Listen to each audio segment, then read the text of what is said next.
네, 안녕하세요. 이베스트 투자증권 임승환 이사입니다. 이렇게 또 만나뵙게 돼서 반갑습니다. 네, 제가 사실 작년에도 이맘때쯤에 이제 요걸 좀 한번 진행을 했었는데 오늘도 이제 1년 만에 다시 이렇게 또 만나뵙게 돼서 너무 좀 좋고요. 오늘 뭐 다행히 또 시장도 좀 좋아서 조금 좀 가벼운 마음으로 좀 증시 전망 한번 해보도록 하겠습니다.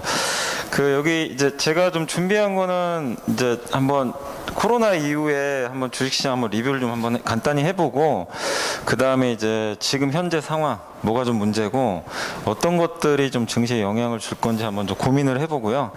그 다음에 이제 증시 전망 저희 또 이베스트 투자증권의 이제 리서치 센터에 좀 의견을 좀 담아가지고 증시 좀 어떻게 좀 봐야 되는지 한번 전망해드리고 그 마지막에 이제 어떤 것들이 좀 유망할지 투자 아이디어까지 한번 좀 말씀을 드리겠습니다. 그래서 여기 보시면 이제 이게 좀 증시 그동안의 흐름이에요. 사실 뭐 보시다시피 코로나 팬데믹이 터지고 그때 이제 굉장히 좀 주가가 2020년 3월에 굉장히 좀 많이 빠졌었죠. 그래서 뭐 사상 초유의 급락장이 저때 한번 나왔었고 그 다음에 이제 증시를 살렸죠. 뭐 지금과 완전 반대죠. 그때는 이제 돈을 엄청나게 이제 투입을 했던 그런 좀 시기였고 그리고 이제 지수가 뭐 여기죠. 이게 올라오고 나서 약간의 이제 더블 딥 우려가 좀 생기면서 좀 횡보를 하다가 당시에 또 뭐 국내 개인 투자분들 뭐 약간 세금 이슈가 좀 있었죠. 그러다가 그게 해소되고 다시 한번 이제 증시가 랠리를 보였고 당시 올라갔던 건 사실은 이제 실제 이런 것들이죠. 펀더멘탈 기대감, 뭐 수출 기업, 반도체, 뭐 거기에 또 개인 투자분들의 어마어마한 그 매수 열기 이게 이제 복합적으로 작용하면서 증시가 뭐 유례 없는 호황장을 다시 한번 기록을 했고 그러면서 이제 또 한 번의 랠리가 또 나왔습니다. 당시 이제 경기에 대한 기대감이 너무 컸죠. 백신 접종이 시작되면서 이제 진짜 리오프닝 된다. 그러면서 가치주, 뭐 그때 성장주는 좀 많이 빠졌지만 가치주의 장세가 좀 시작이 됐고 그러나 이제 하반기부터 분위기가 너무 바뀌어 버렸습니다. 갑자기 이제 겨울이 와가지고 진짜 반도체도 겨울이 온다는 기사가 나왔죠. 그래서 반도체주들의 폭락이 시작이 되면서 뭐 델타 변이 나오고 오미크론까지 그냥 연달아 맞아버렸고 경기는 후퇴될 수밖에 없는 상황으로 빠져버렸죠. 그래서 미국의 국채 금리가 다시 급락을 했어요. 그러다 보니까 성장주가 다시 가고 이때 이제 메타버스가 엄청났죠. 당시에 이제 가치주고 그런 흐름이 좀 나오는 상황에서 이제 올해 1월에 또 증시가 스타트를 좀 기대감은 높았는데 안타깝게도 예상하지 못한 악재들이 너무 많이 나왔습니다. 한국에서는 오스테인 플란트 횡령 사건 나오고 거기에 또 러시아가 정말 저도 뭐 침공까지 할 거라는 생각도 못 했는데 진짜 전쟁이 발생해 버렸고 원유, 니켈 가격 뭐 이런 원자재 가격이 끝도 없이 지금 오르기 시작하고 있고요. 우리가 그동안 볼 수 없었던 이 비정상적인 흐름들이 계속 뭐 지금도 이어지고 있잖아요. 그래서 연초에는 생각지 않았던 이런 이제 어떤 뉴스나 사건들이 발발을 하면서 증시를 좀 굉장히 괴롭히고 있다. 그러나 다만 이제 좀 뭔가 희망이 보이는 건 뭐 중국의 경기 부양이 좀 시작됐다는 거 이건 좀 그나마 좀 긍정적인 좀 흐름인데 나머지 이런 악재들이 다 모든 좀 이슈를 좀 장악하면서 한국 시장은 좀 굉장히 힘들게 지금 뭐 2,700을 좀 넘어서긴 했지만 굉장히 좀 어려운 흐름이 지금까지 이어지고 있다라고 한번 리뷰를 좀 이렇게 한번 해드리겠습니다. 그리고 이제 저는 뭐 지금 시장을 보는 거 물가와 금리와 그리고 좀 경기라고 봐요. 이 세 가지가 다 맞물려 있기 때문에 결국 여기서 우리가 좀 실마리를 찾아야 될 것 같아요. 그래서 좀 말씀을 드리면 올해 이제 경제 성장률 이게 전망치인데 보시면 작년엔 다 높았죠. 사실은 경제 성장률이 다 높았던 구간인데 지금 보시다시피 사실 미국도 올해 전망률은 되게 높았었어요. 근데 얼마 전에 연준 의장이 2.8%로 그냥 낮춰버렸고 유로존 독일도 이것도 하향 조정 될 수도 있어요. 앞으로 더. 이것도 낙관할 수 없고 중국이 올해 5.5% 성장을 예상하는데 지금 시장에서는 4.8%까지 이대로 가면 중국이 5% 성장은 불가능합니다. 그래서 이제 부양책을 쓰려는 거고 한국도 지금 3% 이하로 이번에 낮춰줬잖아요. 그래서 경제 성장률 전망치만 봤을 때는 확실히 작년보다 올해가 굉장히 좀 경기에 대해서는 좀 굉장히 좀 암울할 수밖에 없는 성장률이 둔화되는 그런 흐름으로 지금 많은 이제 기관들에서 예측을 좀 하고 있고 그러니까 지금 모든 게 다 걱정이에요. 뭐 저도 이제 이걸 좀 만들어 봤지만 물가도 걱정되고 거기다 또 금리는 올라가죠. 근데 금리가 오르면 경기만 좋으면 사실 상관이 없어요. 과거에도. 근데 경기까지 좀 걱정입니다. 이거 전쟁 나가지고 글로벌 이제 침체 오는 거 아니야? 막 이러다 보니까 온갖 걱정이 지금 주식시장에 다 녹아 있습니다. 그러니까 시장이 지금 갈팡질팡하는 거죠. 예. 그럼 이제 한번 물가부터 볼게요. 진짜 물가가 얼마나 높은지. 뭐 기사를 통해서 보셨겠지만 실제 데이터도 미국의 이제 근원 소비자 물가, 이제 에너지 가격 제외한 것들인데 이렇게 높아요. 근원 소비자 물가. 변동성이 낮은 건데도 이렇게 높고, 중국의 생산자 물가 지수도 지금 뭐 거의 역대 최고급을 지금 기록하고 있는데, 다행인 건 좀 꺾였죠. 그렇지만 아직도 물가 지수는 여전히 예전과 비하면은 고물가는 이어지고 있습니다.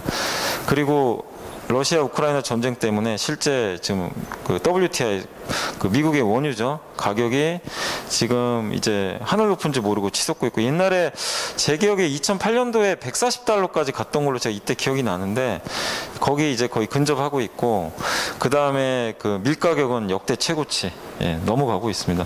이런 상황이다 보니까 이제 오일 쇼크가 생각이 나는 거죠. 모든 원자재가 이렇게 튀는데 증시나 경기가 걱정이 안 될 수가 없는 거죠. 그래서 이런 수치로도 우리가 확인이 좀 가능합니다. 근데 문제는 이렇게 물가가 올라가도, 뭐 원자재 가격이 올라가도 내가 소득이 늘어서 이걸 커버할 수 있다면 상관이 없죠. 그냥 뭐 가격 저항이 없으면 상관이 없는데, 저런 원유 가격이나 생필품 가격이 만약에 올라가게 되면 대부분의 사람들은 이제 소비를 줄일 수밖에 없어요. 왜냐하면 난 먹고 살아야 되고 이동도 해야 되고, 휘발유나 경유차 타고 지금 경유값이 2,000원 넘은 것 같은데, 근데 이렇게 트럭 운전하시는 분이나 이제 그런 쪽에 생계에 종사하신 분들은 유류비 늘어나도 어쩔 수 없잖아요. 그거 다 비용이지만 감당을 해야 되는데, 그러려면 내가 생활을 하려면 다른 쪽 소비를 줄여버려야 돼요. 네. 그러니까 이 소비 감소에 대한 이 우려가 증시를 좀 괴롭히고 있는 거죠. 그러니까 저게 올라서만의 문제가 아니라 결국 지금 뭐 소주값도 오르고 뭐 고추장 가격 뭐 이거 할 것 없이 다 올라갔잖아요. 근데 이걸 뭐 소주나 고추장 안 먹을 수는 또 없잖아요. 예. 이걸 줄일 수는 없어요. 그러다 보니까 뭘 줄여야 됩니까? 의류 소비를 줄여야 되고, 차 사는 것도 미룰 수밖에 없는 거고. 예. 그냥 여유가 있으면 이런 거 그냥 사버리겠죠. 지금 당장. 미뤄지는 거죠. 그러면 수요 둔화가 생기면서 경기의 부담, 그럼 기업의 이익에도 매출이 줄어들겠죠. 그러니까 아직 현실화된 건 아니에요, 실제로. 근데 이럴 거라고 생각하고 시장이 이제 급락을 해버린 거죠. 주식시장은 선반영을 하니까. 이런 메커니즘이고, 그리고 지금 바이든 대통령도 물가 잡으라고 하잖아요. 이대로 두면 지금 난리가 날 것 같으니까 특명을 내렸고, 그래서 실제로 그 연준 의장도 연임을 했죠. 그러니까 브레이너드 지금 연준 부의장을 원래 물망에 올렸던 것 같은데, 그분은 되게 너무 비둘기다 보니까 좀 친화적이에요. 그러다 보니까 참 물가를 잡으려면 그 파웰 의장이 더 낫겠다, 이제 그런 좀 후문이 있더라고요. 그래서 결국 물가 잡으라는 이제 명령을 내렸고, 실제 지금 바이든 대통령 지지율도 많이 떨어져 있죠. 뭐 이 우크라이나 전쟁 때문에 좀 올라갔다고 하지만 휘발유 가격이 너무 올라가는데, 미국은 자동차 없으면 못 사는 나라잖아요. 근데 휘발유 가격이 이렇게 튀면 당연히 민심이 안 좋아집니다. 그래서 물가를 잡아라. 연준이 그래서 긴축을 가속화하고 있고, 근데 이런 얘기들이 나오다 보니까 미국의 소비자 기대지수, 심리지수가 급격하게 꺾이기 시작합니다. 네, 물가 좀 튀고 있기 때문에. 그래서 물가를 지금 잡을 수밖에 없는 상황이고, 그리고 또 한 가지 이제 물가 얘기를 좀 이제 어느 정도 마무리하고 금리 얘기를 좀 해야 될 것 같은데, 금리가 이게 10년물 국채 금리인데 사실 뭐 아직도 바닥에 있죠. 예, 이번에 좀 이제 2% 좀 넘어갔는데, 옛날에 비하면은 뭐 아직도 이게 1990년대 초반이니까 낮다고 할 수 있지만, 그러나 이제 방향이 문제인 것 같아요. 방향은 위로 이제 완전히 잡았고, 더 문제가 심각한 게 지금 이제 2년물 국채 금리, 요게 기준금리. 그러니까 여기 10년짜리 금리는 경기를 반영을 하고, 예, 그래서 보통 이제 금리가 장기물이 더 당연히 높고 단기물이 낮거든요. 근데 요거는 기준금리죠. 기준금리인데 2년물 국채금리가 갑자기 지금 튀기 시작합니다. 그래서 이 두 개의 격차가 좀 많이 좁혀진 상황인데, 저게 이제 역전이 되면은 이제 장단기 금리차가 역전돼서 경기 침체라고 우리가 많이들 부르잖아요. 그래서 지금 시장이 좀 굉장히 놀라고 있어요. 그러니까 이 10년물 금리가 올라가고 2년물 금리가 올라가면서 어느 정도 유지가 되면 상관이 없는데 2년물 금리가 지금 너무 빨리 올라가요. 그러니까 기준금리는 오르는데 경기는 이거보다 좀 생각보다 성장이 강할 것 같지 않다. 이 우려감이 시장에 좀 녹아들고 있다라고 보시면 되겠습니다. 그러니까 한마디로 지금 사실은 경기가 그렇게 좋은 상황 아니에요. 좀 추워져요. 뭐 역성장까지는 아닌데 경기는 추워지면 뭐를 해야 됩니까? 경기가 안 좋아지면 연준이 돈을 풀어서 유동성을 공급해서 경기를 부양해야 되잖아요. 그럴 수가 없어요. 그러니까 제가 뭐 그림을 좀 이렇게 보여드렸지만 추우면 옷을 뭐 이렇게 좀 갖다 주든가 좀 안아주거나 이렇게 해야 되는데 연준은 저런 상황에서 지금 나몰라를 할 수밖에 없어요. 왜? 물가를 잡아야 되니까. 물가 잡는 게 일단 우선순위다 보니까 그래서 경기에 대해서 좀 약간 떨어지는 이번에 연준 의장도 FMC 뭐 어제죠 어제 이제 오늘 새벽이었네요. 오늘 새벽에 그 연설에서 그 얘기를 했잖아요. 일단 경기를 약간 희생하더라도 물가를 잡아야 된다. 0.5% 한 번에 올리는 것도 고려해야 된다. 그러니까 한마디로 먼저 우선순위가 물가부터 잡겠다. 근데 주식시장은 이런 걸 되게 싫어할 수밖에 없죠. 경기를 챙겨줘야 되는데. 그래서 시장은 지금 굉장히 긴장을 할 수밖에 없는 그런 상황으로 좀 전개가 되는 것 같습니다. 실제 우리나라도 작년에 뭐 이게 잘했다 잘못했다를 떠나서 정상적이진 않은 상황이었죠. 왜냐하면 이렇게 그 경기 선행 지수 이런 것들이 이렇게 꺾이면 경기 모멘텀이 꺾이잖아요. 이런 게 꺾이면 사실은 금리를 보통 안 올리거든요. 금리 안 올립니다. 원래는 동결하는 게 대부분인데 작년에 금리 올려버렸잖아요. 2번 올려버렸고 이게 코스피 지수하고 재고순환 지표인데 이게 둘 다 경기 선행 지표예요. 작년 하반기부터 급격히 꺾입니다. 뭐 시장도 꺾인 데다가 재고순환 지표. 재고순환 지표는 이제 출하량 증가율에서 재고 증가율을 뺀 건데 저게 올라간다는 거는 이제 물건을 만들었던 재고가 실제로 이제 그 나간다는 거죠. 물건이 판매가 돼가지고. 그래서 재고순환 지표가 상승한다는 거는 경기가 좋아진다는 얘기고 반대로 저 꺾인다는 건 재고 증가율이 늘어난다는 얘기이기 때문에 경기가 안 좋아질 수 있다는 얘기거든요. 근데 실제로 저렇게 데이터들이 나왔는데 작년에 한국은행은 그냥 올려버렸어요. 그러니까 우리나라 시장이 좀 안 좋았던 이유 중에 또 하나도 경기가 이렇게 좀 안 좋으면 좀 약간 보듬어줘야 되는데 물가 아니면 이제 다른 이유 때문에 금리를 긴축으로 갔다는 거 이게 시장을 좀 한국을 작년 하반기에 미국은 오르는데 좀 못 올라가게 만들었던 주요 요인이다 이렇게 좀 말씀드리고 싶고요.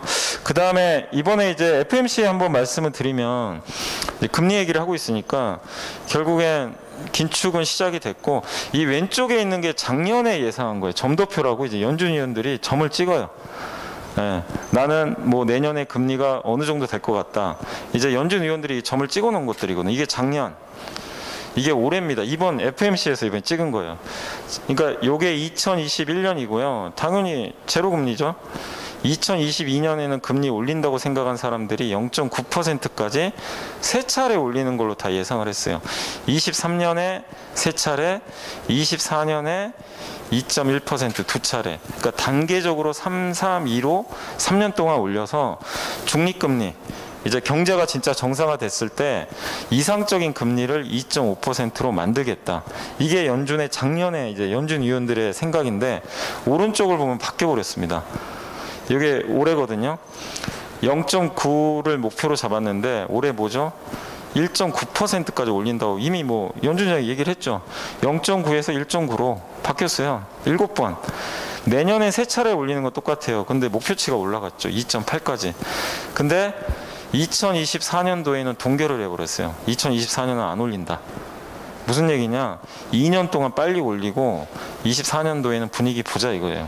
그리고 중립금리도 약간 이제 예전에 생각한 것보다 좀 낮춰버렸습니다. 약간 이제 경기에 대해서 약간 좀 불확실하게 보는 면도 있는 것 같아요.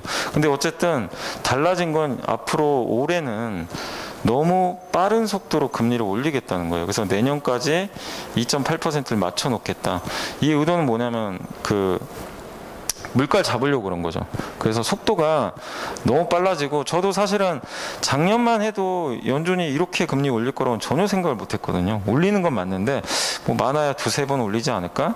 이렇게 봤는데 7차례 올리고 이렇게 빨리 올릴 거라고는 생각을 못 했어요. 근데 이제 변수가 많이 바뀌었기 때문에 이렇게 올리게 된 거죠. 그래서 양적 긴축까지도 이제 시행을 합니다. 이제 그 채권 매입도 안 하고 가지고 있는 채권도 이제 팔아버리는 거죠. 예. 그리고 지금 오늘 나온 걸 봤을 때 이거는 제가 지난 주말까지 좀 쓴 거라서 사실 이거 좀 수정을 했어야 되는데 오늘 나온 걸로는 5월달 금리 인상 0.5% 한 번에 올리는 게 확률이 더 올라갔어요. 5월달이 원래는 6월로 예정이 돼 있었건데 연준 의장의 발언 때문에 이게 바뀌어 버렸습니다. 그래서 아마 5월달에 그 2022년 5월 FMC에서 0.5% 올릴 확률이 굉장히 좀 높아졌다. 이렇게 일단 생각을 해주시는 게 이거는 근데 시장이 이제 알고는 있어요. 그래서 오늘 주식시장이 좀 많은 분들이 이렇게 악재 나왔는데 시장 올라가지 이럴 수도 있는데 이미 어느 정도 좀 예측들을 좀 하고 있다 보니까 시장이 놀라지 않고 오히려 그리고 오히려 이 명확하게 경로를 제시해 버렸어요. 그 연준 의장이 그냥 뭐 이렇게 얼머부리지 않고 옛날에 좀 얼머부렸잖아요.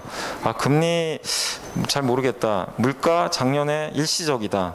이렇게 좀 약간 얼머부리면서 했는데 이번엔 뭐냐면 자기 실수를 인정하고 그 경로를 그냥 제시해 버렸어요. 그러니까 시장은 그래 저렇게 아예 그 길을 알려줬기 때문에 오히려 이제 대응하기가 더 좋은 거죠.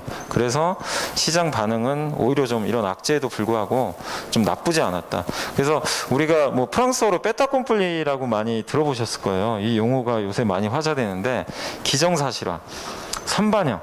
주식은 항상 선반영을 하니까 실제로 진짜 그렇죠. FMC에서 엄청난 긴축 얘기를 했는데 이날 주식시장 폭등했습니다. 나스닥이 3% 이상 급등.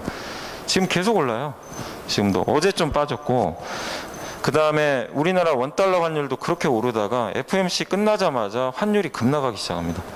뭐죠? 위험자산 선호 현상이 생겨버린 거죠. 갑자기 분위기가 바뀌어가지고 그러니까 결국엔 모두가 아는 악재는 악재가 현실화됐을 때는 오히려 호재가 되는 것 같아요. 이건 항상 그 어느 시장이나 다 적용이 되는 것 같습니다. 호재도 마찬가지고. 그래서 악재가 오히려 나왔지만 시장은 오히려 뭐 차분하게 반등을 좀 시원했다. 이렇게 좀 보시면 좋겠습니다. 그리고 이제 과거에 보면 미국의 이제 2년 금리가 결국엔 정책 금리거든요. 밑에 있는 파란색이 이제 2년 금리 변화인데 보통 2년 금리하고 대부분 보면요. 방향이 비슷해요, 사실은. 그러니까 미국의 금리 올렸을 때 한국 지수가 그렇게 나쁘진 않았습니다, 사실. 결과가. 왜 그러냐면 그 이유가 있어요. 이때 2005년, 7년에 이때 중국과 신흥국 고성장할 때 우리나라도 성장할 때 미국이 이제 금리를 올리는데 코스피가 어마어마하게 올랐죠, 당시에. 코스피가 한 4배 가까이 올랐었어요. 예, 굉장한 상승을 좀 보였었고 왜냐 물가는 높지만 너무 성장이 강했던 거죠. 그러니까 그냥 올라갔던 거고 근데 이제 서브프라임 위기나 이런 것들이 터지는데 저성장으로 바뀌는데 물가는 안 꺾였던 거죠, 사실은. 예. 그러면서 이제 두들겨 맞았던 거고 저성장에 접어들면서 시장 망가졌고 금융위기 터지니까 금리 낮췄던 거고 그리고 나서 미국 기준금리는 인상이 안 됩니다. 2015년까지는. 근데 시장은 회복이 되죠. 이제 유동성을 풀어서 위기를 극복하고 근데 코스피 지수는 잘 안 가요. 왜냐 그 성장이 좀 약했어요, 당시에. 되게 지수는 회복은 됐는데 신흥국이 별로 안 좋았죠. 유럽 위기 터지고 막 신흥국 중국도 안 좋았고 근데 미국 나홀로 성장했죠, 이때. 그래서 미국 나스닥은 막 계속 날라갔고요. 코스피는 그냥 10년 박스피 머물러 있던 거죠. 결국엔 성장이 강하지가 않다 보니까 또 물가도 되게 낮았잖아요, 당시에. 그러니까 금리를 급하게 올릴 이유가 없었어요. 예. 근데 어쨌든 이제 이 구간에서 이렇게 횡보를 하다가 갑자기 이때 반도체 경기가 살아나고 중국이 돈을 풀고 신흥국 경기가 좋아지면서 이때 1년 반 정도 아마 반짝 랠리가 나왔어요. 2017년으로 제가 기억을 하는데 이때도 물가가 그렇게 높진 않았는데 성장이 딱 찍혀버린 거예요. 근데 성장이 찍히니까 무슨 일이 발생하냐? 또 금리가 올라갑니다. 금리 올라가는데 지수가 똑같이 가요. 예. 근데 다시 미중 무역 분쟁 터지고 금리 인상 후유증도 발생하고 연준 의장이 이때 자기가 잘못했다 그랬죠. 고집스럽게 금리 올리다가 이때부터 사실 그 경기가 좀 안 좋아지는 시그널이 나왔거든요. 근데 연준 의장이 그냥 고집 부렸어요. 그러다가 나중에 이제 금리 낮춰버렸죠, 사실은. 예. 그러면서 증시가 반등했는데 이때는 미국도 폭락을 했죠. 미국 나스닥이 한 25%가 빠졌던 걸로 제가 기억을 해요. 예. 근데 어쨌든 우리나라도 데미지가 컸고, 그리고 이제 코로나19 이후로 올라갔다가, 그러면 이제 과거랑 보면 이런 생각을 할 수 있잖아요. 이렇게 기준금리 올라가면 금리가, 단기가 이번에도 증시도 오르는 거 아니냐. 근데 이제 과거랑 다른 점은 물가는 올라갔는데 지금 성장이 안 나오잖아요. 그래서 과거랑 좀 달라요, 시장이. 그래서 저도 이게 성장만 나와준다면 시장을 굉장히 뭐 긍정적으로 볼 수밖에 없는데, 지금 상황에서는 저성장에 대한 지금 공포가 좀 존재하거든요. 거기에 전쟁까지 터지니까. 그래서 우리가 생각해야 될 건 뭐냐면, 이 저성장이 아니라 경기가 언제 회복될 거냐, 이게 제일 중요해요. 이거에 대한 확인은 뭐 언젠간 하겠지만, 시장 참가자들이 이제 경기 괜찮아질 것 같은데, 물가도 좀 안정화되고, 이거에 대한 이제 공통적인 컨센서스가 형성이 되면 증시는 그냥 자연스럽게 올라갈 거예요. 근데 아직은 증시가 이렇게 오르고는 있지만 강하게 못 가는 이유는 이 불안감이 있는 거죠. 혹시 스태그플레이션 오면 어떡하지? 물가는 오르는데 저성장, 요 이제 공포심이 좀 있는 거예요. 그래서 이게 뭐 어느 정도 좀 선반영은 됐죠. 시장이 워낙 빠졌으니까. 근데 주가 지수가 제대로 반등을 하려면 이 저성장에 대한 트라우마를 이걸로 좀 바꿔줘야 돼요. 예, 그게 언제 나올지 뭐 누구도 알 수는 없습니다. 근데 그거에 좀 초점을 맞추면서 향후에 좀 시장을 보시면 좋을 것 같고, 그리고 뭐 여기도 이제, 그러니까 아까도 방금 제가 다 설명드렸지만 어쨌든 이 경기가 도대체 어떻게 될까, 여기에 대한 부분들이 좀 굉장히 큰데, 근데 이제 한번 지표를 보면서 한번 그러면은 진짜 스태그플레이션이 올 정도로 굉장히 경기 침체까지 갈 거냐. 지금 경기 둔화는 맞아요. 경기 둔화는 뭐냐면 이렇게 성장률이 둔화하는 거죠. 플러스 성장은 맞는데 침체는 마이너스 성장이에요. 근데 시장은 지금 마이너스 성장도 우려를 하고 있어요, 실제. 근데 과연 마이너스 성장까지 갈 거냐, 이건데, 지금 보면은 미국의 이제 장단기 금리차가 이제 경기를 반영하는 거죠. 장단기 금리차 이렇게 급격히 내려왔어요. 경기 침체를 사실 암시하는 거예요. 이게 마이너스로 가면은 실제 이제 경기 침체를 많이 암시한다고 하더라고요, 과거에도. 여기도 한번 장단기 금리차가 마이너스 간 적이 있었죠. 예. 근데 이제 그 다음에 공교롭게 이제 그 코로나 터져가지고 이번에도, 그때도 맞긴 맞았지만 어쨌든 장단기 금리차가 벌어지는 게 좋아요. 그래야 경기가 확장되는 건데, 문제는 유가는 급등하는데 경기는 떨어지니까 결국 스태그플레이션에 대한 이제 우려가 커지고 있습니다. 과거에도 그런 적이 있었죠. 이 1, 2차 오일 쇼크 때 1900 75년도 70년대 이때 당시에 미국의 소비자 물가 지수고요. 당시에 이제 미국의 S&P 500 지수 이때 폭락했습니다. 당시에는. 예. 근데 물가가 꺾이면서는 주가가 올라가기 시작해요. 예. 결국 이제 물가 안정도 중요한데, 이때는 보시면 근데 되게 다르죠. 아니, 미국의 물가가 급등하는데 2차 오일 쇼크 때는 S&P 500 지수가 날아가 버렸어요. 왜냐하면 그때보다는 오일 의존도가 좀 낮아져 있었고, 그리고 경기 기대감이 되게 높았어요, 또 당시에는. 이때는 진짜로 경기 침체가 와버렸고. 예, 그러니까 경기 때문에 이때 올라갔는데, 어쨌든 물가 꺾이면서 굉장히 가파르게 상승합니다. 그러니까 여기서 우리가 힌트를 얻을 수 있는 건 경기가 좋아지는 시기가 언제쯤 될 거냐. 예. 그리고 물가가 언제 꺾일 거냐. 이 두 가지만 제대로 맞아떨어지면, 과거에도 그랬으니까 지수는 그냥 올라갈 수가 있어요, 사실은. 예. 그거를 우리가 앞으로 데이터를 통해서 매달 발표를 하니까 어쩔 수 없어요. 뭐 좀 후행적이지만 체크를 계속 해 나가야 된다, 이렇게 말씀드리고 싶고, 지금 경기 둔화를 우려하는 목소들이 이렇게 많습니다.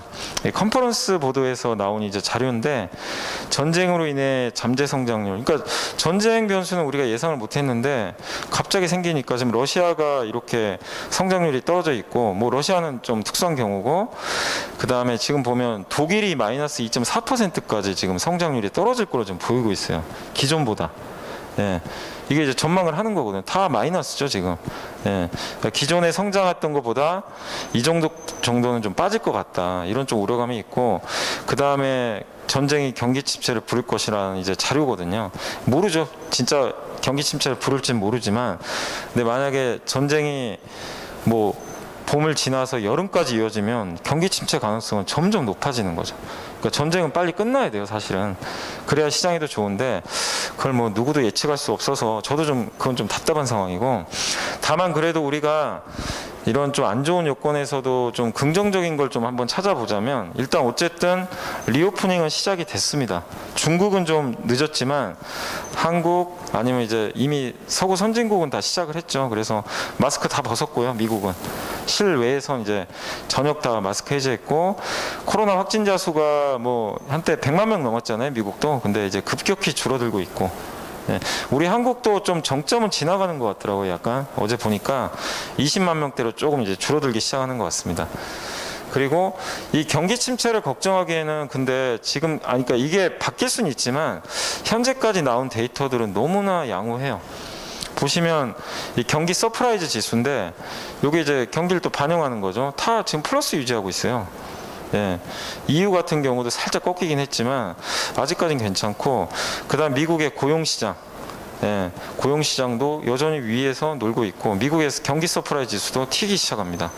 예, 물론 이제 전쟁이 장기화되면 좀 바뀔 수는 있겠지만, 그리고 지금 보시면 미국의 산업재 지수, 미국의 산업재가 이제 투자 같은 거 하죠. 뭐 건설, 굴삭기, 뭐 아니면 배를 건조하거나 뭐 그런 여러 가지 것들, 기계 이런 건데 산업재 섹터의 흐름이에요. 지금 계속 우상향하고 있어요. 그리고 도소매 지수, 소매 쪽이 좀 안 좋았는데 지금 보시면 급격히 살아나기 시작합니다. 갑자기 또. 예. 이런 데이터도 그렇고, 그 다음에 이제 1970년대, 이게 이제 70년대거든요. 오일 쇼크 때고, 이때가 지금 현재입니다. 그러니까 아까 제가 한번 보여드렸지만 오일 쇼크 때 이게 미국의 경기 선행 지수가 급격히 다운돼요. 예. 그리고 미국의 일자리, 예, 그 실업률, 이제 어쨌든 이제 고용 지표죠. 진짜 침체가 왔어요. 예, 미국 금리까지 낮춰버리죠. 오히려 정책 금리까지. 이때 당시에. 그러니까 진짜로 이때는 리세션이 온 거죠. 침체가. 예, 근데 지금 한번 보세요. 지금 현재가 여기인데 경기 선행 지수는 물론 꺾이지만 아직도 여유가 많이 남아 있고, 정책 금리 아직 올리지도 않았죠. 이번에 이제 처음 올렸죠, 사실은. 그리고 비농업 일자리 증감도, 그러니까 여기 보시면은 완전히 꺾인 건 아니에요. 그러니까 한마디로 모멘텀은 둔화됐어요, 다. 예. 근데 침체까지 갈 정도는 아니다. 그러나 이제 제가 지금 3월이니까 4월 5일까지는 데이터는 계속 체크는 해봐야 됩니다. 이게 이렇게 갈 수도 있는 거예요. 사실 뭐 모르는 거니까 그거는. 그렇지만 지금까지 나온 데이터만 종합해 봤을 때는 아직은 1970년대 초반에 그 오일 쇼크까지 갈 정도는 좀 아니지 않냐, 이렇게 보는 게 좀 증권사들의 좀 시각이니까 좀 참고를 해주시면 좋겠습니다. 그래서 아직은 좀 양호하다. 그리고 ISM 제조업 지수가 진짜 중요하잖아요. 우리나라 수출이라든가 미국의 제조업 구매자 관리 지수인데 이게 설문조사하는 거잖아요. 구매 담당자들을. 이게 올라간다는 건 그만큼 경기가 좋다는 얘기인데 지금 좀 꺾이긴 했어요. 그래도 50이 중간값인데 이 밑으로 가면 경기 침체죠. 아직도 높아요, 되게 여전히. 예, 이런 불확실한 상황에서도. 그리고 미국의 실업률, 오일 쇼크 때 이렇게 튀었죠. 근데 지금 실업률은 완전 고용 상태까지 지금 가기 시작하고 있습니다. 연준시장도 사실은 제가 봤을 때는 고용지표 믿고 지금 좀 물가 잡으려고 금리를 급하게 올리려고 하는 것 같더라고요. 예, 그래서 고용지표나 이런 걸 보면 문제될 건 없습니다. 이제 우리나라 데이터인데 수출 데이터는 뭐 정말 너무 좋죠, 아직도. 수출은. 근데 걱정되는 건 제가 여기 안 넣었지만 수입이 너무 증가해가지고 지금 수입 물가가 너무 높아요. 이건 어쩔 수 없는 게 국제 원자재 가격이 너무 급등하니까. 그래서 어제 발표된 3월 20일까지 데이터를 보니까 무역 수지가 또 적자 났더라고요. 수출은 늘었는데. 그래서 지금 뭐 물가만 좀 안정화되면 다행인데 어쨌든 우리 한국의 매출을 결정하는 기업들의 수출은 아직은 걱정할 상황은 아니다. 예, 요거는 좀 그래도 긍정적이고, 미국의 성장률이 이제 둔화된다 그랬잖아요. 2.8%로. 근데 내년에 당연히 좀 점점 둔화되겠지만 요게 지금 장기적인 전망이에요. 1.8%. 예, 어디에도 침체를 걱정하지는 않아요. 침체까지는. 둔화 정도 되는 거지. 예. 이렇게 보고 있고, 그 다음에 일본의 공작기계 수주거든요. 이게 이제 설비 투자 할 때 필요한 기계들 있죠. 일본이 공작기계 세계 최강이잖아요, 사실은. 이게 수주가 늘어난다는 건 투자가 많다는 얘기예요. 근데 보시면 여전히 견조해요. 예, 모멘텀이 약간 꺾인 것 뿐이지. 그리고 미국의 이제 미국 기계업종들의 이제 주문이죠. 예, 주문도 여전히 물론 이제 약간 내려가긴 했지만 전혀 뭐 이렇게 큰 문제가 될 만한 그런 조짐들은 지표상으로는 보이진 않습니다. 그리고 이제 우리가 또 기대하고 있는 것 중에 하나가 중국이잖아요. 중국은 미국이 긴축을 하면 무조건 돈을 풀었어요, 그동안. 그래서 과거에도 보시면은 이게 이제 연준의 자산이거든요. 자산이 이렇게 눕는다는 거는 돈 푸는 거 줄인다는 거죠, 조금씩. 예, 이럴 때마다 그러니까 중국도 사실 이렇게 이게 중국의 지준율이에요. 금리를 올렸어요, 사실은. 근데 올리는 사이클에서도 멈춥니다. 안 올려요. 미국이 이렇게 좀 약간 긴축으로 가기 시작하면. 그리고 미국이 이렇게 또 긴축 사이클이 확실히 보일 때는 오히려 지준율을 낮췄던 경우가 되게 많아요. 이렇게. 예. 그리고 미국이 정책 금리를 올릴 때는 더 급하게 내려버립니다. 예. 그런 경우들이 되게 좀 많았던 것 같아요. 그러니까 이번에도 미국이 사실 이제 금리 올린다고 하니까 중국이 지준율을 작년부터 지금 인하하기 시작해버렸죠. 실제로 금리까지 인하하고. 그래서 지금 중국은 좀 오히려 비둘기가 된다는 게, 그러니까 작년에는 중국이 너무나 매였어요. 막 긴축, 부동산 규제, 헝다 막 부도나고 부동산 조이고 이랬는데 지금은 중국은 비둘기가 돼서 일단은 경기 부양하겠다. 시진핑 주석이 지금 올해 10월에 3연임이 결정이 되는데 그걸 하기 위해서라도 경기가 망가지면 사실 안 되거든요. 그래서 중국이 좀 돈을 푼다는 거. 근데 이번 양회에서도 그게 딱 나왔습니다. 여기 표를 보시면 5.5% 성장률 목표고, 여기 재정 정책인데 보면 작년에는 뭐 효율, 뭐 연속성 뭐 이런 건데 뭐 다 적극적이죠. 근데 강화라는 걸 썼어요. 좀 공격적으로 하겠다는 이제 의미가 내포돼 있고, 통화 정책도 보시면은 강화 쪽으로 작년에 유연하게, 예, 좀 상황 봐가면서 유연하게. 사실은 작년은 좀 상반기 긴축이었어요, 엄밀히 보면. 근데 올해는 통화 정책을 좀 강화시키겠다, 돈을 좀 풀겠다는 그런 의도가 이 문구에도 좀 보이고요. 그 실제 이제 여기 좀 잘 안 보이시겠지만 요게 좀 옅은 색이 뭐냐면 요게 중국의 차이나 크레딧 임펄스라고, 중국의 이제 대출이에요. 대출이 얼마나 늘어났냐. 대출이 늘어났다는 건 이제 돈을 푼다는 얘기잖아요. 이게 실제로 지금 최근에 늘어났습니다. 계속 내려왔어요. 작년에 보이시죠? 고점 찍고 그냥 수직 낙하하잖아요. 예. 그래서 이제 유동성이 줄었는데 반대고, 이 오른쪽은 중국이 이제 감세하는 거예요. 정부 목표입니다. 이게 요 진한 색이. 실제로 20년도에 정부 목표보다 감세 준조세를 실제로 한 게 더 많아요. 보시면. 예. 목표보다 항상 많이 해요.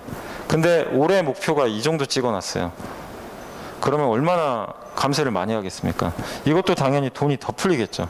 그래서 중국의 정책은 좀 확실하게 이런 걸 좀 토대로 한다면 부양 쪽에 방점이 많이 찍혀 있어요. 그래서 이런 부분은 우리나라 증시에는 일단 하방을 좀 막아주는 굉장히 좀 긍정적인 요소. 그러니까 미국은 긴축을 하지만 중국은 돈을 좀 풀기 시작했다. 이런 데이터를 통해서 우리가 좀 확인할 수 있을 것 같고, 그리고 이제 결국 좀 중요한 게 결국 이제 원자재 가격인데, 이게 좀 하향 안정화가 돼야 되잖아요. 근데 지금 보시면 유가 너무 올라가서 저도 좀 답답하지만 그래도 할 수 있는 조치들은 있어요. 이란의 핵 협상. 이란이 뭐 세계 3위 원유 생산 국가니까 지금은 못하지만 이게 된다면 원유 가격에 영향을 줄 거고, 이번에 좀 잘 안 돼서 아쉽지만 어쨌든 또 뭐 시간은 남아 있으니까 기대를 해보고, 요거는 큰 의미는 없어요. 사실 비축유 방출한다고 해서 큰 변화는 없지만 그래도 저런 이제 액션이라도 좀 할 수 있다는 거고, 제가 제일 기대하는 거는 저겁니다. 그 셰일 오일. 미국이 지금 그 오일, 그러니까 이 땅속에서 오일 같은 거 많이 추출을 많이 하잖아요. 옛날에 2010년대 초반에 좀 많이 그랬던 것 같은데, 근데 국제유가가 $100 넘어간 적이 많은데 그때마다 무슨 일이 발생했냐면 셰일 오일 기업들이 미국에 투자를 엄청 했어요. 그때. 그러니까 공급이 늘어나니까 국제유가가 급락을 했죠. 그래서 막 $40까지 폭락을 하기도 하고 그런 적이 많았는데, 아직은 셰일오일 투자를 안 합니다. 왜냐? 바이든 대통령이 싫어하잖아요. 지금 바이든 대통령은 친환경주의자인데 이거는 화석연료거든요. 이거 투자하는 건 자기 정책하고 안 맞아요. 예. 근데 지금 민심이 솔직히 좋지는 않습니다. 그래서 유가가 만약에, 이건 이제 비상수단이죠. 정말로 유가가 감당이 안 되면 이거를 할 수도 있어요. 바이든의 공약을 좀 뒤집고 그러면은 국제유가는 급격하게 떨어질 수도 있어요. 그러니까 카드는 있어요. 막을 수 있는 카드들은 분명히 있는데 바이든의 선택이죠. 이 다. 팔지 안 할지는 아직 모릅니다. 저도. 근데 팔 수 있는 카드가 있으니까 유가가 좀 폭주하게 된다라면 한번 이런 것들도 혹시 나오는지. 근데 저런 조치들이 나오면은 유가를 막겠다는 거니까 시장이 좀 긍정적일 수 있다는 거 한번 생각해 보시면 좋겠고, 그 다음에 1970년대하고 좀 다른 점은 여기 미국의 천연가스 수출 물량인데, 어쨌든 미국이 옛날에는 원자재 수출국이 아니었잖아요. 근데 미국도 나쁘진 않은 게 원자재 가격이 이렇게 오르니까 미국 재정 수지에도 좀 도움은 일부 돼요. 옛날하고 다른 건 이렇게 수출을 많이 해요. 천연가스를. 예. 그래서 지금 원자재 가격이 오르는 게 무조건 그냥 미국한테 완전한 악재는 아니다. 예. 소비가 좀 줄 수는 있다 하더라도. 그리고 미국의 에너지 의존도가 옛날에는 그 기름이죠. 오일 의존도가 되게 52.6, 이 오일 쇼크 때 절반이 넘었는데 지금 좀 줄었고, 이 뉴클리어, 예, 원자력의 비중이 좀 많이 늘어났어요. 이렇게 좀 다변화됐기 때문에 너무 오일 쇼크처럼 생각하실 필요는 없다, 이렇게 말씀드리고 싶고, 어쨌든 연준 의장은 지금 반드시 물건 잡겠다 약속은 했어요. 경기 침체는 없을 거다 했는데 뭐 이 사람 말을 뭐 100% 믿을 수는 없지만 어쨌든 시장은 믿고 있어요. 그래서 FMC가 끝나고 증시가 급등한 이유는 연준 의장의 자신감 때문이죠. 아, 연준 의장은 경기 침체가 없다고 했으니까 한번 믿어보자. 네, 이런 것 같습니다. 그래서 결론적으로 이제 한번 그 주변 변수들을 알아봤는데 어느 것 하나 녹록치는 않지만 최악이 경기 침체로 가는 거예요. 근데 제가 말씀드린 조건들에 의하면은 경기 침체 가능성은 그렇게 높진 않으니까 좀 너무 이렇게 극단적인 비관론, 그러니까 스태그플레이션 와가지고 뭐 1973년처럼 될 거다, 이 정도까지 생각할 필요는 저는 없다. 그만큼 경기는 아직까지 좀 단단하다, 이렇게 말씀드리고 싶고, 증시 전망을 좀 해드리면 저희 이제 당사 자료를 좀 참고해서 말씀드리면, 그 주식시장이 이게 시가총액이고 신용 융자잔고 비율인데, 융자잔고 비율이 이렇게 높을 때마다 증시가 크게 좀 빠졌던 경험들이 있어요. 당시에도 이 차화정 강풍, 중국 그때 한참 이제 2015년도에 중국장 좋을 때, 그때 아마 기억하실 거예요. 그때도 신용잔고가 엄청 늘었는데 16년도에 시장 엄청 안 좋았죠. 당시에 좀 고생을 많이 했고, 그 다음에 이제 반도체 빅사이클 그때 17년도였나요? 이때도 신용잔고가 급격히 늘어났는데 주식시장 무너져 버립니다. 네, 지금도 마찬가지죠. 물론 이제 어디가 고점이다라고 우리가 정확히 알 수는 없는데, 잔고가 너무 늘어나는 이렇게 상태가, 그러니까 급격하게 늘어나는 시기들 있죠. 이렇게 횡보하는 시기 말고. 그리고 나서는 바로 빠지진 않는데 결국엔 큰 조정이 오긴 왔어요, 나중에. 근데 이 말씀을 드리냐면 신용잔고가 이제는 좀 내려섰어요. 고점 대비해서는 안정화되고 있어요. 옛날처럼 빠지진 않아요. 왜냐하면 지금 주식시장에 들어온 돈이 그때랑은 차원이 다르기 때문에 여기로 돌아갈 수는 없어요. 예, 요 위에서 움직일 텐데 지금은 좀 안정화되고 있습니다, 잔고가. 그러니까 스마트머니에 이제 광풍 뒤엔 조정이 왔는데 이제 그건 좀 끝나가는 것 같다, 다행히. 그래서 수급상으로는 조금 숨통이 좀 트고 있다. 그리고 전쟁, 이제 각각의 전쟁입니다. 이게 2차 세계대전부터 적어놓은 건데, 어쨌든 전쟁 나면 시장은 다 안 좋았어요. 안 좋았습니다. 근데 길게 조정을 받은 구간도 있지만 뭐 이런 식으로, 그러나 결국 뭐냐면 올라가요. 아무리 수많은 이런 지정학적 리스크가 아무리 발생을 해도 시장은 결국엔 장기적으로 무조건 상승을 했어요. 역사가 증명을 합니다. 그래서 시계열을 길게 놓고 보면 러시아하고 우크라이나 전쟁도 언젠가 끝나겠죠. 시간의 문제인데, 그럼 결국 또 이렇게 될 거예요.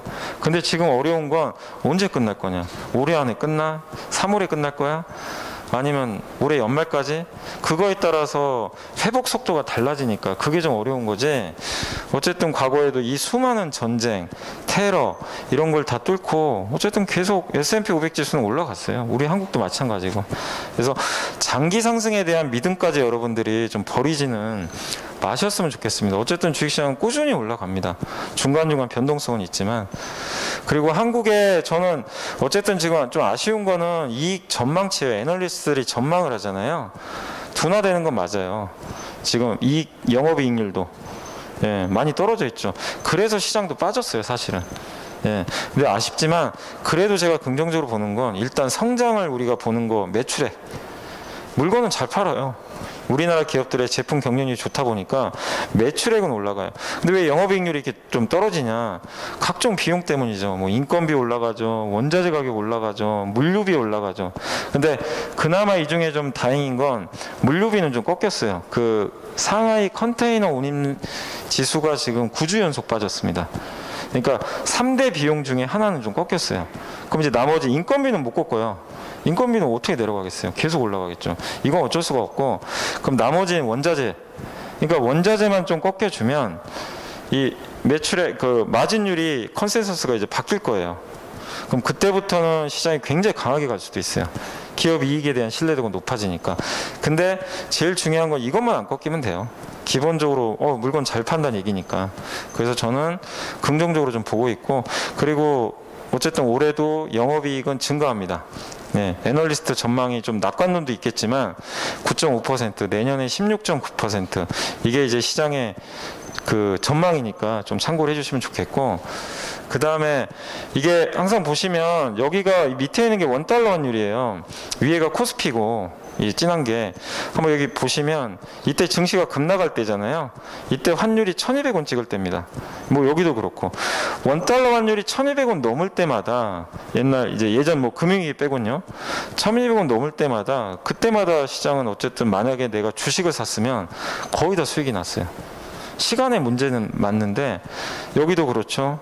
여기가 1,200원 닿을 때 여기도 1,200원 안으로 들어왔었죠. 1,200원 안으로.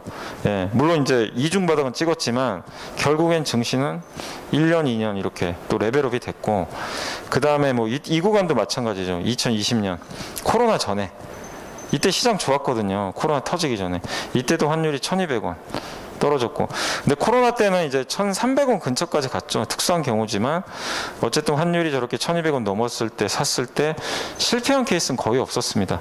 주식을 샀을 때 역발상이죠. 완전히 환율이 1,200원 넘어가면 위험한 거 아니야 막 다 이러시잖아요. 근데 우리나라 경제 체력상 과거랑 좀 다르니까 왜 안 보이고도 많으니까. 근데 지금 환율이 이번에 1,240원까지 또 갔다 왔었잖아요. 그 전에 이건 나온 자료니까 여기까지 찍고 왔어요. 근데 지금 코스피는 2,600, 700 왔다 갔다 합니다. 그러니까 결국 과거 데이터를 봐도 지금 주식을 사가지고 실패할 확률은 그렇게 높진 않아요. 수익률은 모르겠어요. 뭐 몇 퍼센트 수익을 낼지 모르지만 지금 이런 환율이나 이 데이터를 봤을 때 지금 경험적으로 지금 주식을 샀을 때 장기적으로 실패할 확률은 굉장히 낮다. 이렇게 좀 말씀을 드리고 싶고, 그 다음에 우리나라 이제 밸류에이션 PBR 지표인데 지금 딱 중간이 깨졌어요. 보통 한 배 이하를 저평가됐다고 하는데, 옛날에 우리나라가 이때 저성장할 때 무역 전쟁 나고 막 코로나 터지고 이때는 어쩔 수 없어요. 할인받죠. 예. 네, 그리고 우리나라가 보통 평상시에는 보통 한 배에서 왔다 갔다 하긴 했어요.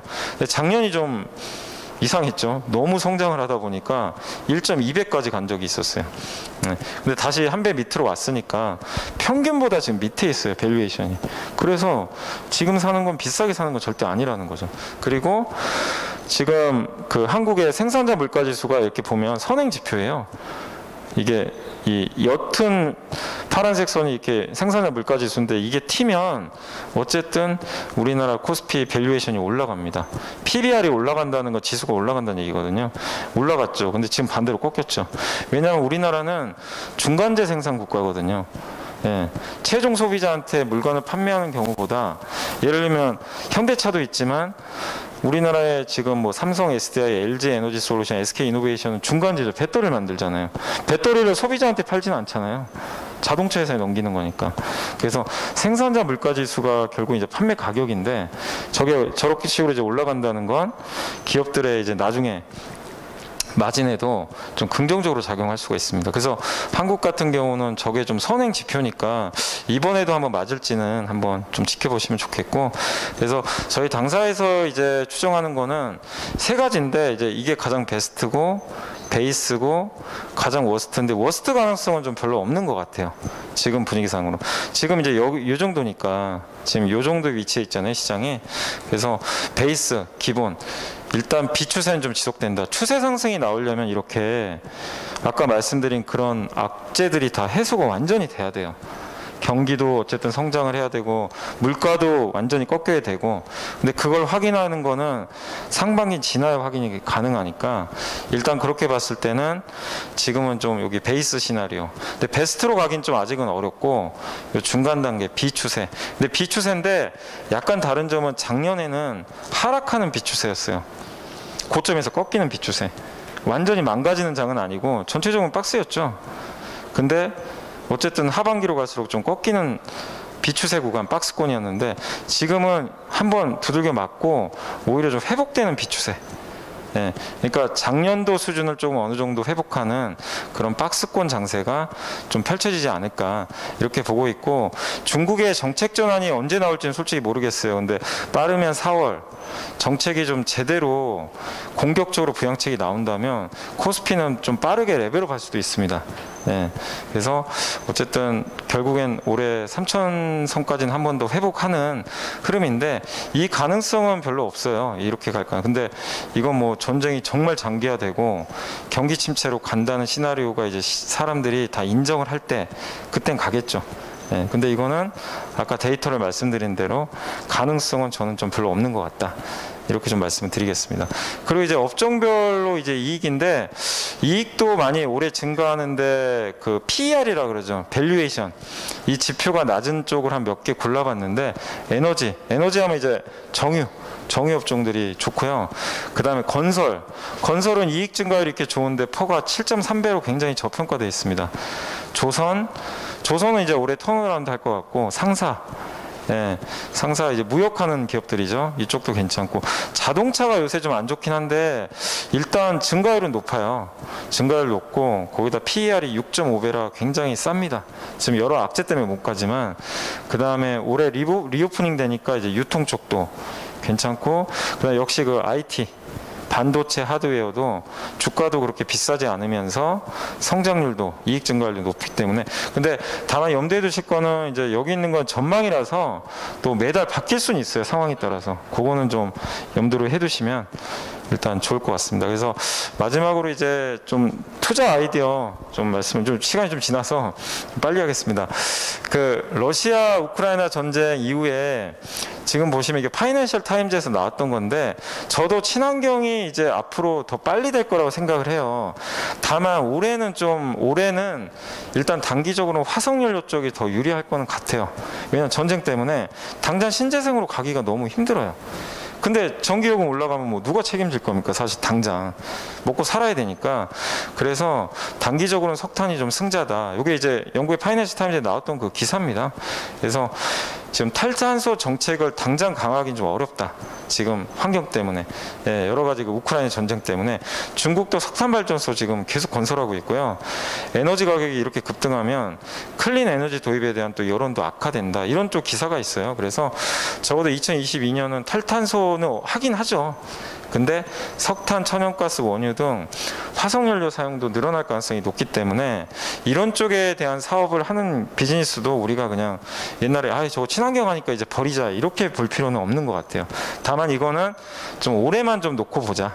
저는 이렇게 좀 말씀드릴게요. 왜냐하면 결국에 시간이 지나면 다 친환경으로 넘어가니까 길게 볼 필요는 없고, 그래서 저런 아이디어로 봤을 때는 역시 그 원자재 가격이 올라갈 때 수혜주들이 뭡니까? 조선주들, LNG.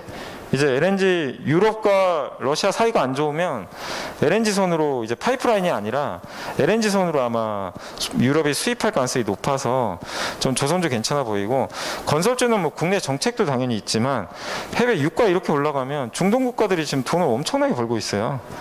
발주 주겠죠. 플랜트 발주. 그래서 좋을 수밖에 없는 상황이고, 요 밑에는 이제 기자재 업종들이고, 그 다음에 이제 원자력 발전은 뭐 우리나라 정부 정책도 있지만 프랑스도 지금 원전 짓기로 했잖아요. 프랑스의 마크론 대통령도. 그래서 전 세계적으로 탈원전이 좀 끝나가는 것 같아요. 지금 분위기가. 그래서 친원전 쪽으로 약간 글로벌 좀 바뀌는 분위기라, 원전주에 대해서도, 원전주는 좀 투자 유의하실 거는 가치 계산이 안 돼요. 아직은 실적들이 그렇게 좋지가 않아서 그 점은 좀 유의하시되 정책의 방향은 맞다. 이렇게 말씀드리고 싶고, 그 다음에 고물가 고금리 이거는 뭐 이제 앞으로 이어집니다. 이걸 우리가 부인할 수는 없어요. 물가는 꺾이겠지만 옛날보다 높은 레벨이고 금리도 마찬가지예요. 그러면 비싼 기업들한테는 불리해요. 이거 어쩔 수 없어요. 유동성 환경이 바뀌었기 때문에. 미국의 주식시장 PER이 역대 2번째로 높아요. 그래서 아이디어는 뭐냐면 저평가된 거 보자는 겁니다. 저평가되고 인플레에 강한 기업들. 그래서 넷플릭스 주가입니다. 성장주, 성장 부러지니까 망가집니다. 미국의 리비안 안 좋아요. 근데 애플 버팁니다. 코카콜라 안 빠져요. 다 뭐죠? 가격 전가를 하면서 브랜드 가치가 훼손이 안 돼요. 물가 올라가고 이 어려운 환경에서도 버티는 기업들이에요. 상대적으로 저평가돼 있어요 또. 네, 그래서 이건 워런 버핏이 했던 얘기지만 경제적 혜자를 가지고 있는 여기 혜자 침입 못하게 이런 진입 장벽이 높은 기업을 보자. 이제 그게 하나의 논리인데 혜자가 있는 거. 애플 아이폰 쓰는 분이 갤럭시로 잘 안 넘어가죠. 못 넘어간대요. iOS 써야 되니까. 예, 코카콜라 마시던 분은 계속 마시고 스타벅스가 가격 올려도 계속 가서 사람들은 사서 마십니다. 커피를. 예. 브랜드 가치 때문에 그런 거죠. 근데 안타깝게 한국엔 이런 기업이 별로 없어요. 미국 기업만 해당돼요. 제가 아무리 찾아봐도 한국에 경제적 혜자 있는 기업 카카오, 네이버 요 정도인데 이쪽은 또 근데 많이 올라서 좀 가격이 싸진 않잖아요. 예. 그래서 결국엔 뭐 한국에도 이런 기업이 있으면 찾아보시되 아까 말씀드린 대로 저평가된 걸 올해는 좀 봐야 될 것 같아요. 그래서 요거는 그냥 제가 적어본 거예요. 이번에 실적 보고 PER이 낮은 것들만 그리고 올해도 실적 좋을 만한 것들 한번 골라본 거니까 여러분들이 요거는 한번 참고를 해보시면 여기 보면 은행주 같은 건 퍼가 3배밖에 안 돼요. 말도 안 되는 밸류죠 사실은. 인정을 못 받아요. 4배 4배 너무 싼 거죠 사실은. 근데 가치주 시대가 오면 금리가 올라가면 이런 기업들이 오히려 좀 좋을 수 있다. 그 말씀 드리고 싶고, 그 다음에 이제 리오프닝 하니까 뭐 백화점, 의류업체들, 특히 브랜드 의류업체들은 가격 전가가 가능하니까 좀 좋을 것 같고, 그 다음 리조트 회사들도 요새 좀 분위기들은 괜찮더라고요. 그래서 리조트 쪽도 좀 괜찮을 것 같고, 해외여행은 아직은 좀 적자 기업들이라 좀 가치평가 좀 어려워서 여기서는 좀 뺐습니다. 그리고 공급 부족, 지금 모든 게 공급이 부족하냐, 반도체 부족하면 투자 들어가야죠. 이건 그냥 아이디어만 생각을 해본 거예요. 우리나라 주택 부족하잖아요. 공급 늘리면 당연히 주택 건설 쪽 좋고 공장 지어야 돼요. 지금 인건비도 비싸고 사람들이 그러니까 미국도 인력 구하기가 너무 어렵대요. 지금. 그럼 뭐를 해야 됩니까? 자동화 들어가야죠. 공장 자동화. 그 스마트 팩토리 기업들 한번 보시고, 그 다음 반도체 헤게모니가 바뀌었잖아요. 옛날에 인텔이 다 만들어줬는데 지금은 TSMC가 다 만들어줘요. 얘네가 설계하고. 삼성이 좀 아쉬운 게 이게 좀 수율이 올라가면 좋은데 어쨌든 뭐 잘 하겠죠. 그래서 반도체도 이 삼성한테 좀 유리한 쪽으로 가고 있다. 그리고 대선과 관련해서는 이건 공약만 말씀드리면 뭐 규제 완화, 민간주도 건설, 원전, 대학 정시 비중 확대, 플랫폼 규제 좀 완화해주고 소액주주 보호장치 그런 걸 감안해 봤을 때 대기업, 대형 건설사, 원전 관련주, 그 다음에 고등학교 교육, 온라인 교육, 대형, 왜냐하면 수능 비중이 올라가거든요. 그래서 대형 플랫폼, 지주회사는 소액주주 보호장치와 연관이 돼 있습니다. 그래서 지주회사 할인율이 줄어드니까 긍정적이고, 마지막으로 이건 뭐 될지는 모르겠지만 올해 6월에 MSCI 선진지수 편입 여부가 아마 결정될 거예요. 그 예비, 그러니까 관찰 대상국 편입 여부가 결정되는데 정부에서 한다고 했기 때문에 한번 요거 또 추진이 만약에 된다면 여기 외국인들 매수가 들어오면 또 대형주의 수혜가 예상되니까 요런 아이디어들 한번 생각하시고, 아이디어라는 건 또 상황에 따라 바뀔 수 있으니까 한번 면밀히 그런 것들이 바뀌는지 체크를 해보시면 좀 좋을 것 같습니다. 자, 오늘 제가 좀 많은 내용을 좀 담다 보니까 시간이 좀 오버했는데, 아무튼 오늘 이제 2022년 한번 증시 좀 아이디어도 한번 생각해보고 FMC 이후에 우리가 어떤 좀 생각을 하면서 투자해야 될지 한번 좀 말씀을 드려봤습니다. 자, 아무튼 오늘 경청해 주셔서 너무 감사드립니다.